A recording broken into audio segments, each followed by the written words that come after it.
예수님 부활을 믿는다면 이런 제목으로 말씀을 나눕니다. 예수님 부활을 기쁨으로 찬양하며 예배드리는 우리 성도 여러분에게 부활의 소망과 축복이 함께하기를 축원합니다.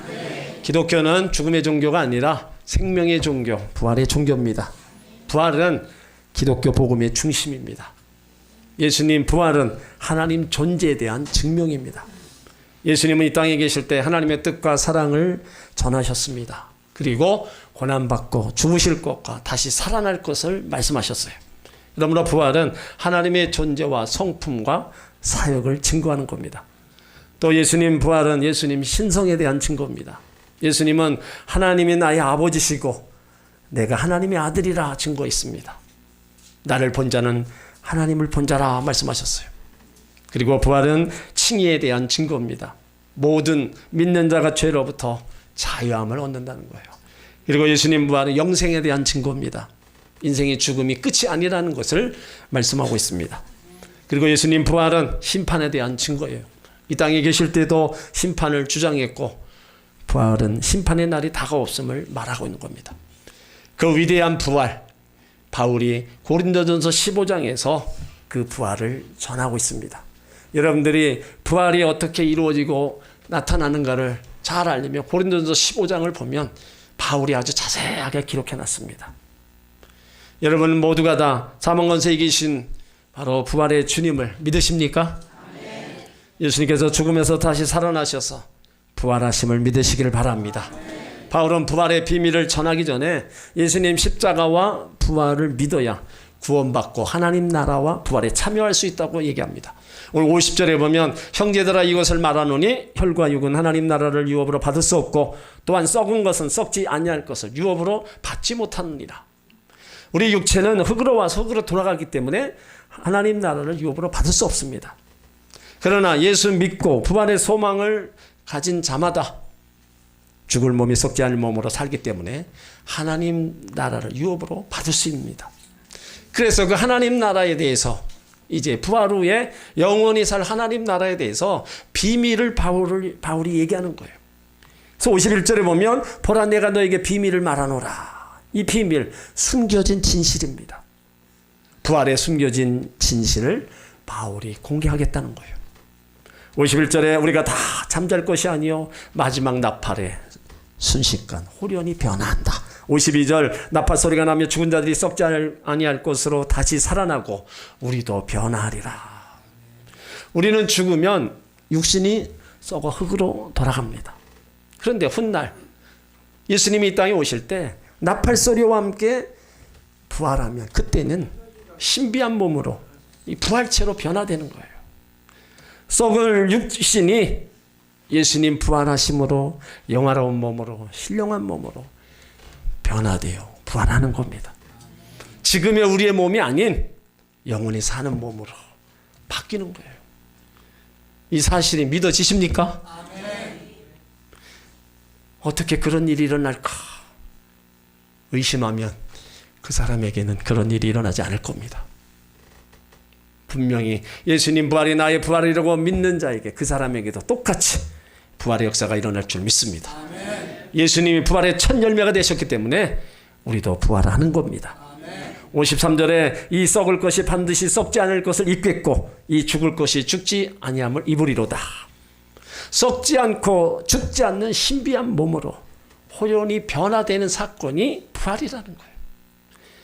바울이 54절에 또 강조해요. 이 썩을 것이 썩지 않음을 입고 이 죽을 것이 죽지 않음을 입을 때 사망을 삼키고 이기리라 기록된 말씀이 응하리라. 이것이 부활체의 비밀입니다. 우리는 늙고 죽고 썩는 것 허무하다. 한편으로 또 두려워합니다. 그러나 부활의 몸으로 변하면요 늙거나 죽거나 썩지 않습니다. 죽었다 살아난 나사로, 아이로의 딸, 나인성 파부의 아들 다시 살아났으나 부활체로 변화된 게 아닙니다. 일시적으로 살아났다가 다 죽었어요. 근데 예수님은 바로 신비한 몸으로 영화로운 몸으로 살아났다는 거예요. 그래서 부활체로 지금 천국에 계십니다. 그러면 부활에서 왜 변화가 이렇게 중요할까? 우리가 부활 이후에는요, 영생하잖아요.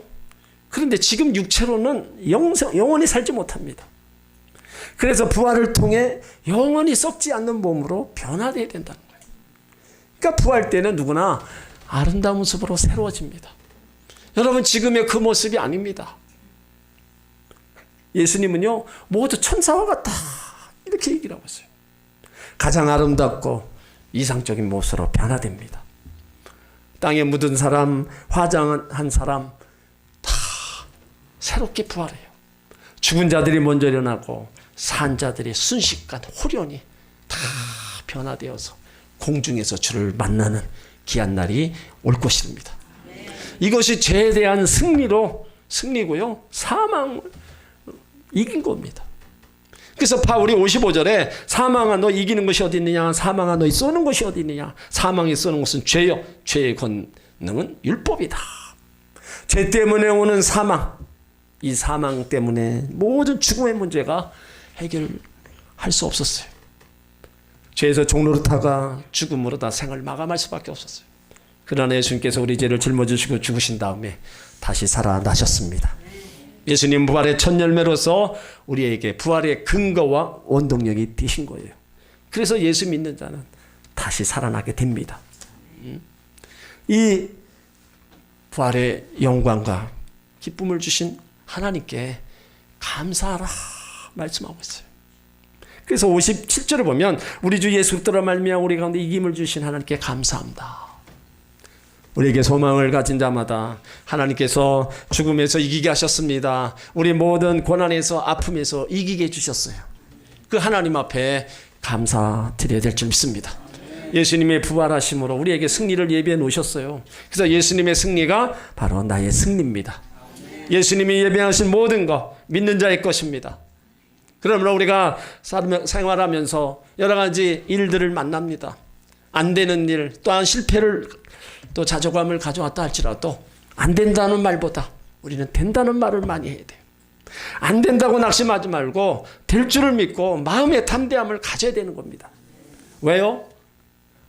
이김을 주시는 하나님이 계시기 때문입니다. 우리가 믿는 하나님, 이김을 주신 하나님이에요. 여러분 지난 삶을 한번 보세요. 얼마나 많이 우리가 힘들고 어려웠고 또 여러 가지 하는 일에 실패를 맛보았습니까? 그런데도 오늘까지 승리의 삶으로 이끌어 주셨어요. 그러면 그 이김을 주신 하나님은 앞으로도 우리 가운데 승리를 주실 줄 믿습니다. 그러니까 그 하나님으로 인해서 우리의 삶이 점점점 나아지고 점점 더 기름지고 윤택한 삶으로 우리가 만들어 가시는 거예요. 바울은요, 이제 복음의 비밀을 이렇게 전하면서 성도들에게 당부의 말을 하는 거예요. 예수님 부활이 나의 부활로 이렇게 믿는 신앙인이라면 어떻게 살아야 되느냐, 그거를 우리 가운데 일러주고 있는 겁니다. 예수님 부활을 믿는 신앙인이라면 어떤 일을 당하여도 믿음이 흔들리지 않고 더욱 견고해져야 됩니다.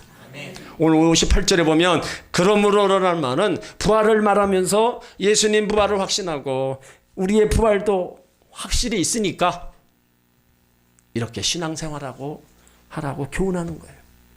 신앙생활하면서 핍박과 환난과 어려움이 있어도 부활을 믿는 신앙인으로 믿음이 흔들리지 말고 견고하게 믿음에 서 있으라는 겁니다. 어떤 사람은 문제를 만나면 더 신앙이 좋아지는 사람이 있어요. 근데 어떤 사람은 더 신앙이 나빠지고 타락하는 사람이 있습니다. 진정한 친구는 어려울 때 우리가 알아볼 수 있는 것처럼 진정한 신앙인도요, 어려울 때 알아볼 수 있는 겁니다. 자녀가 공부를 잘하는지 못하는지 알 수 있는 것도 시험을 볼 때입니다. 건물이 튼튼한지 또 부실한지도 평소엔 잘 모르지만 폭풍이 오고 지진이 나면 알 수 있는 거예요. 신앙도 마찬가지입니다. 고난과 어려움을 통해서 신앙은 성장하는 겁니다. 신앙은 모든 것이 잘 될 때도 흔들리지만 안 될 때도 흔들려요. 그런데 가장 흔들리기 쉬울 때가 사랑하는 사람이 이해를 못하는 그 죽음을 맞이할 때입니다. 예수를 믿는데 왜 이런 일이 일어나느냐 질문하며 신앙적 회의를 가질 수도 있습니다. 살아계신 하나님이 계시면 왜 이런 일이 일어나냐 원망하며 좌절할 수도 있습니다. 그러나 성경에서 죽음은 오늘 51절에 보면 잠자는 것이라고 말하고 있어요. 마지막 나팔의 순식간 후련히 다시 살아난다고 말하고 있습니다. 예수님께서 부활하심으로 죽음을 이기셨기에 우리도 죽음의 과정을 통해서 그 부활에 동참하는 겁니다. 우리는 아무리 어려움을 당한다 할지라도 신앙이 흔들리고 떨어지는 게 아니라 그 고난의 과정을 통해서 부활 신앙이 더 성숙하는 신앙인이 되어야 합니다. 하나님으로부터 칭찬받은 신앙의 인물들을 보면요, 고난이 없는 사람 없었습니다. 그 고난 가운데 신앙이 더 성숙하고 하나님을 의지하고 인생을 살아간 사람들입니다. 모세를 봐도요, 부모를 떠난 사람이고 살인자라 몰려 왕궁에서 쫓겨납니다. 민족의 지도자가 되었는데 백성이 따라주지 않는 여러 차례 위험을 당합니다. 요셉도 형들에게 인신만미에 당해 다른 나라에 가서 종살이하죠. 억울한 누명을 쓰고 감옥에 갇혀 죽을 고비를 몇 번 넘깁니다. 다윗도 마찬가지예요. 어려운 일을 당하면서 여러 차례 죽을 고비를 넘깁니다. 그러나 고난에서 신앙이 떨어진 게 아니라 고난당할 때 하나님을 더 의지하여 신앙이 더 성숙해졌다는 겁니다. 신앙 안에서 인생을 성공적으로 살았습니다. 동방의 의인이었던 바로 욥도 순전하고 정직한 사람, 하루 아침 일찍 일어나 하나님께 예배하는 사람이었어요. 그런데 하루아침에 모든 소유물이 날아가고 7남 3녀가 다 죽고 자신이 병에 걸려 죽습니다. 그래도 그가 한 말이 뭐예요? 내가 모태에서 나왔은즉 또 그리로 돌아갈다. 주신 자도 여호와시오 취하신 자도 여호와시다. 내가 하나님 앞에 입술로 범죄하지 않겠다. 어리석게 원망하지 않겠다. 왜 그런 고백을 합니까? 부활 소망이 있는 사람은요, 어떤 어려움이 와도 흔들리지 않습니다. 사람은 두 환경에 처할 때 흔들립니다. 하나는 너무 잘 될 때 이성을 잃어버리고 교만해집니다. 또 하나는 너무 어렵고 안 될 때 낙심하기도 하고 좌절하기 쉽습니다. 부활의 소망을 가진 사람은요, 잘 될 때도 못 될 때도 큰 영향을 받으면 안 되는 겁니다. 항상 변함없이 흔들림 없이 그 신앙과 그 믿음이 나가야 되는 거예요. 왜요? 우리 가운데 하나님께서 함께 하시고 이김을 주신 하나님이 함께 하기 때문에 우리가 그 힘들고 어려워도 예수님 부활을 믿는다면 경고에 서서 전진해 또 전진해 나가는 겁니다. 그 과정 속에서 하나님 의지하고 더 나가다 보면 성숙한 신앙인으로 우리는 바로 설 수 있는 겁니다. 그러므로 사랑하는 성도 여러분, 예수님 부활을 믿는다면 믿음이 절대로 흔들리지 말고 견고하게 서서 주님 바라보고 달려가시길 바랍니다. 또 예수님 부활을 믿는 신앙인이라면요, 항상 주일에 더 힘써야 된다는 겁니다. 모리와 함께 한 화요일이라는 책을 쓴 모리 교수가 있습니다. 운동세포가 파괴되어 불치병을 앓고 있는 사람이에요. 근데 이 사람이 참 의미심장한 말을 했어요. 사람들은 모두 다 죽게 된다는 것을 알고 있지만 자기가 죽는다는 것을 믿는 사람은 하나도 없다. 만일 자기가 죽는다는 것을 진실로 믿는다면 사람들은 금방 딴 사람이 될 거다. 맞는 말입니다. 근데 저는 이렇게 말하고 싶어요. 사람이 죽음 후에 부활이 있다는 사실을 안다면 인생의 방향이 달라질 거다. 안 달라지겠습니까? 사람은 죽으면 뭐예요? 끝이라고 하죠. 죽으면 끝났다. 근데 성경은 죽음이 끝이 아니라 시작이라고 얘기합니다. 어머니 뱃속에 아이가 세상에 나오는 거 끝이 아닙니다. 모태에서 삶은 끝이지만 새로운 세상의 세계로 태어나는 거예요. 죽음도 마찬가지입니다. 세상의 삶은 끝이지만 또 다른 세계로 태어나는 겁니다. 벌레가 고치가 되고 고치가 나비로 태어나는 것처럼 사람은 죽음을 통하여 새롭게 태어나는 거예요. 빌리그람 목사님이 자기 죽음에 대하여 얘기합니다. 내가 죽었다는 소식이 신문에 나가던 그 신문 기사를 믿지 마시오. 나는 죽은 것이 아니라 주소를 옮긴 것뿐입니다. 왜 이런 고백을 해요? 예수님 부활을 믿기 때문에. 죽음을 끝으로 받아들이지 않고 또 다른 시작을 받아들인 겁니다.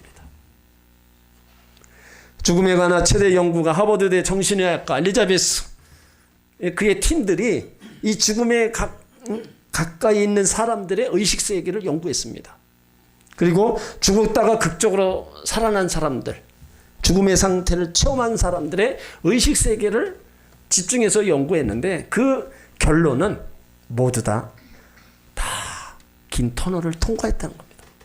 한쪽 부류의 사람은 아주 끔찍한 고통을 경험했고 한쪽 부류의 사람은 환한 빛의 세계를 경험했다는 거예요. 그 빛의 세계를 경험한 사람들은 다시 돌아오고 싶지 않았다는 겁니다. 이것은요, 죽음 후에 지옥이 있고 죽음 후에 부활이 있고 죽음 후에 천국이 있다는 것을 암시하는 겁니다. 이 사실을 확신하면, 이 사실을 믿는다면 우리 인생이 달라져야 되는 겁니다. 그러므로 이제는 죽음으로 끝나는 일에 매이지 말고 죽음 이후에 부활로 이어지는 영원한 세계를 바라보시길 바랍니다. 그러면 그게 뭘까요? 죽음 후에 영원한 세계로 이어지기 위해서 우리가 해야 될 것, 그게 바로 주의 일입니다. 근데 바울은 주의 일에 더욱 힘쓰라고 얘기하고 있어요. 그럼 주의 일이 뭡니까? 여러분, 신앙생활하는 것이 주의 일입니다. 예수 잘 믿는 것이 주의 일이에요. 고난을 당한다고 신앙생활을 포기하는 게 아니라 더 하나님 앞에 가까이 나오려고 애쓰는 거예요. 여기 더욱이라는 말과 신쓰라는 이 말은 우리를 구원해 주신 주의 은혜에 보답하는 겁니다. 신앙생활하면서 주의 일을 마지못해 하거나 실증내사하거나 습관적으로 하지 말라는 거예요. 우리가 하나님 앞에 올 때 정말로 감사함으로 기쁨으로 우리가 준비해서 내가 주님 앞에 서기까지 내 일생 다 가도록 내가 주님을 섬기고 이 믿음의 길을 가겠다는 그런 마음으로, 또 그런 예배자의 마음으로 주님 앞에 우리가 달려와야 되는 겁니다. 주의 전에 와서 우리가 예배하면서 우리가 또 할 수 있는, 몸으로 할 수 있는 거, 물질로 할 수 있는 거, 이런 모든 것들을 하나하나 해나가는 거, 이것이 다 주의 일이에요. 우리가 하나님의 일을 하면요, 하나님은 우리 일을 해주십니다. 십자가를 처음 우리가 지는 것 같아도요, 나중에는 우리를 십자가 질 수 있도록 도와주시는 거예요. 하나님 일할 때 하나님께서 더 큰 일을 할 수 있게 하시고 그것을 감당할 수 있도록 우리를 다 맡아 주시는 겁니다.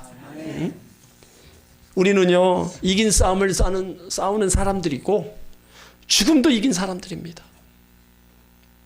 그러므로 우리가 주의 일을 적당히 하는 거 아닙니다. 사명감을 가지고 해야 되는 겁니다. 힘써 일하는 거, 사명감을 가지고 하는 거예요. 이 일을 위해서 주께서 나를 이 땅에 태어나게 하셨다고 생각하면서 하나님의 은혜에 감사하고 택함에 감사하면서 사명감을 가지고 하나님 섬기는 겁니다. 목회를 해도 사명감을 가지고, 사업을 해도, 공부를 해도, 자녀 양육을 해도, 부모를 섬겨도, 기도를 해도, 전도를 해도 사명감을 가지고 해야 된다는 거예요. 왜요? 부활을 믿는 사람들이기 때문에.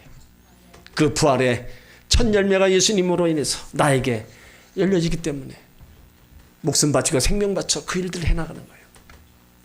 서울 합동동 양화진에 가면 기독교 선교 기념관이 있습니다. 이 땅을 복음의 땅끝으로 알고 찾아왔던 숨진 110개국 395명의 선교사들이 묻힌 겁니다. 한국교회가 그 은혜에 보답하기 위해서 공헌으로 조성하고 외국교회를 설립했어요. 안락한 삶을 마다하고 한국에 찾아온 선교사들, 그들은 부활의 신앙을 가졌기 때문에 부활을 전하고 그 부활을 전하다가 다 목숨을 잃었습니다. 풍상의 십교 흔적 알아보기 힘든 그 묘명, 비명들을 보면은 젠슨이라는 선교사는 친구를 위하여 자기 목숨을 버리면 이것에 더 큰 사랑이 없다. 캐드릭이라는 사람은 나에게 천의 생명을 주어진다 해도 그 모두를 한국을 위해 바치리라. 우리가 잘 아는 아펜젤러 선교사 묘비명엔 나는 섬김을 받으러 온 게 아니라 섬기러 왔다. 왜 그들이 이런 우리 땅에 와서 그렇게 목숨 걸고 복음을 전했습니까? 부활을 확실히 목격했고 부활을 확실하게 했기 때문에 와서 복음 전하고 순교할 수 있었던 겁니다. 주를 위해 살다가 죽는 죽음, 복 있는 죽음, 영광스러운 죽음입니다. 우리도 언젠가 이 세상을 떠날 겁니다. 그렇다면 우리가 힘쓰고 애쓰고 나아갈 게 무엇입니까? 부활신앙인이라면 항상 하나님 먼저로 주의 일에 힘쓰시길 바랍니다. 하나님 먼저로 신앙생활하고 여러분이 해야 될 일 잘 맡아서 잘 수고하고 애쓰는 사람, 하나님이 그 일을 잘 되어지게 만들어 주시는 거예요. 하나님 먼저로 주의를 힘쓰면서 맡은 일에 열심을 다하는 여러분에게 하나님의 은혜와 복을 더하여 주실 줄 믿습니다. 부활신앙을 믿는 신앙인이라면요, 우리의 수고가 헛되지 않는다는 사실을 믿어야 됩니다. 우리가 수고하는 것 중에 헛된 것이 있고요, 헛되지 않고 영원한 것이 있습니다. 오늘 고린도서 15장 11절에 보면 만일 죽은 자의 부활이 없으면 그리스도도 다시 살지 못하였으리라. 부활이 없다면 우리 믿음도 헛것이고 여전히 죄 가운데 있다는 겁니다. 그리고 모든 사람 가운데 불쌍한 사람이라는 거예요. 여러분, 부활이 없으면 우리가 불쌍한 사람, 오늘 이렇게 와서 예배 드리는 거 다 헛된 일입니다. 그러나 부활이 있으므로, 천국이 있으므로 우리가 주를 위해서 하는 것은 결코 헛되지 않습니다. 마태복음 10장에도요, 소자에게 냉수 한 그릇 다 대접한 것도 그 상을 잊지 않게 다 말씀하고 있어요. 고린도서 3장에도 자기 일한 대로 다 상을 받으리라고 얘기하고 있어요. 갈라디아서 3장에도 우리가 선을 행하되 낙심하지 말지니 피곤하지 아니면 때가 이르면 거두리라. 여러분들이 교회에서, 가정에서, 직장에서 주의 이름으로 수고하고 수고한 모든 거 헛되지 않습니다. 거기에는요, 상급과 면류관이 약속되어 있습니다. 시험을 참는 자에게 생명의 면류관이 있고요, 사명을 다 감당한 자에게 의의 면류관이 주어지고, 믿음을 지킨 자에게 썩지 않는 면류관이 있습니다.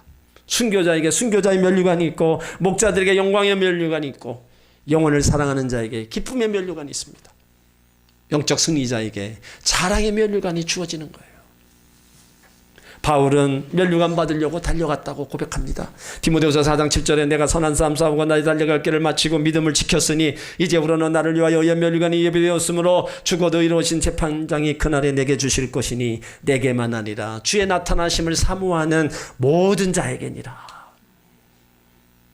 여러분, 우리도 달려갈 길을 믿음으로 잘 지키면서 주님의 일에 우리가 열심을 다하여 나갈 때 바울에게만 주는 면류관, 바로 우리에게도 주실 줄 믿습니다.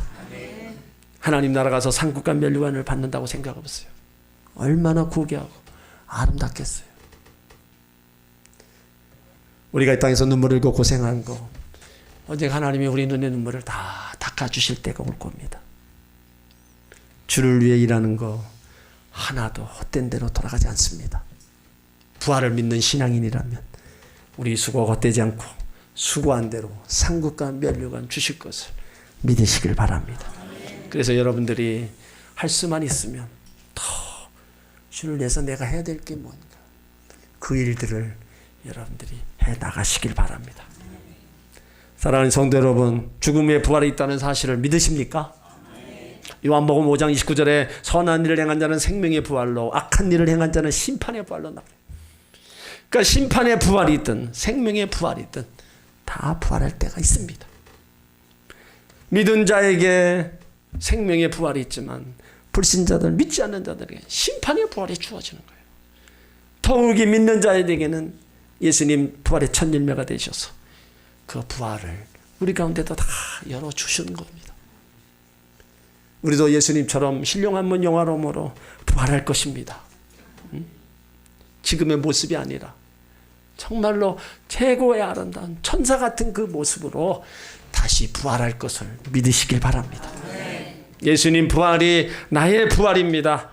그렇다면 부활을 믿는 신앙인이라면 어떤 어려움이 와도 믿음만은 흔들리지 말아야 돼요. 견고하게 서서 전진해 나가시길 바랍니다. 부활을 믿는다면 항상 하나님 먼저로 주의 일에 힘쓰시길 바랍니다. 그리고 우리 수고가 절대로 헛되지 않다는 것을 믿으시길 바랍니다. 부활에 대한 이 소망, 이 확신, 산 소망, 바로 그것은 내가 가져야 되는 겁니다. 내가 갖고 그것을 가족들에게, 이웃에게 전해야 되는 겁니다. 그것보다 더 기쁜 소식은 없어요. 그것보다 더 영광스러운 일은 없는 겁니다. 이것은 장차 우리 가운데 이루어질 일입니다. 어찌 보면 머지않아서 이것이 우리 현실에 나타날 일이라는 겁니다. 오늘 부활에 맞아서 기쁨으로 찬양하고 또 영광 돌리는 여러분에게 부활에 대한 믿음과 소망이 넘쳐나기를 주의 이름으로 축원합니다. 삶 속의 어려운 문제들이 새롭게 회복되고 살아나기를 주의 이름으로 축원합니다.